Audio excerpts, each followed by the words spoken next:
Uncues and indiscriminate price increase of petrol pump price were observed at petrol retail stations on Tuesday across the nation. The development is coming less than 24 hours after President Tinubu announced that there is no going back in the removal of fuel subsidy in Nigeria. The increase is coming even before the takeoff of the new policy, which is expected to commence in June 2023.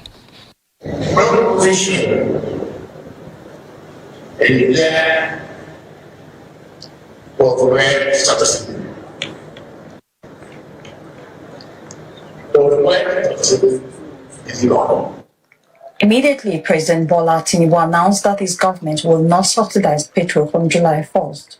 Long queues began surfacing in the Federal Capital Territory and across the country. Motor receipt pump price raised as high as 500 naira and in some places 600 naira.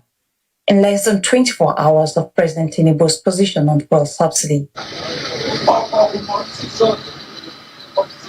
My experience here at the fuel station, NNPC Guzape, has been, the word should be horrible, terrible. I've been here for the last 6 hours, starting from about 5 o'clock in the morning. A couple of us have been here and we have still not been able to get the payments. And the experience has not been nothing to write home about so far. To ease the tension, the Nigerian Midstream and Downstream Petroleum Regulatory Authority and the Nigerian National Petroleum Company Limited, NNPC, addressed the media, both giving the public needed assurance on the availability of the product. The good thing about it is that actually that NNPC, that is the supplier of that result, has been struggling. And for NNPC to survive, this action is actually necessary as urgently as possible. We would like to assure Nigerians that we have sufficient supply of petroleum product, particularly petroleum motor spirit in our country, and there is no reason to panic. We understand people will be scared of potential changes to price of petrol, but that is not enough for people to rush to fuel stations to buy more than what they need. Fuel subsidy became a thorn in the flesh of the past administration for 8 years.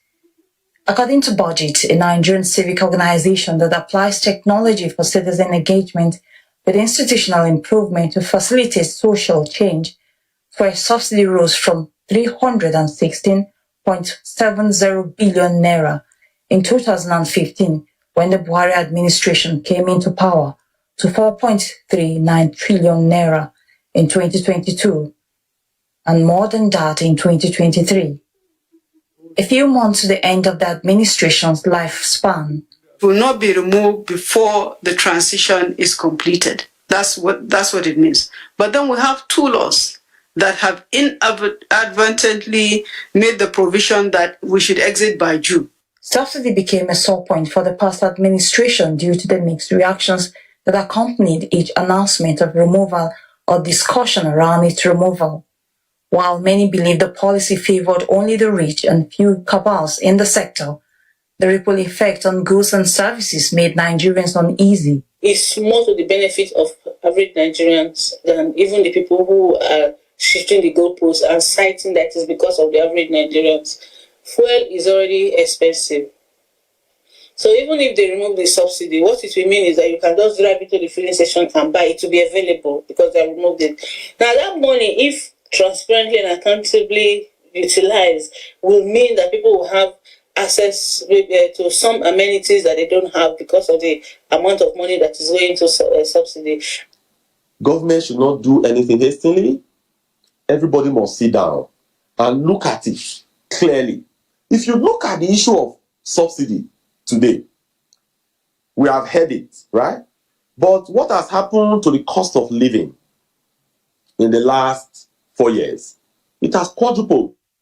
In the long run, some advantages of removing subsidy include inflation control, moderation of supply and demand, as well as channeling the money to other areas for growth and development.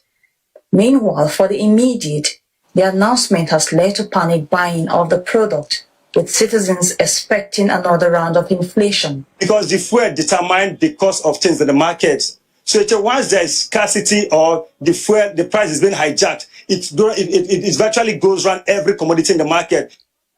Tinubu's statement on subsidy is seen by experts as decisive and bold, considering the fact that the past administration tried several times. Nigerians and indeed the rest of the financial world like the IMF, World Bank and IFDP are interested in how the implementation will pan out. Mwesi Igono, AIT News, Abuja.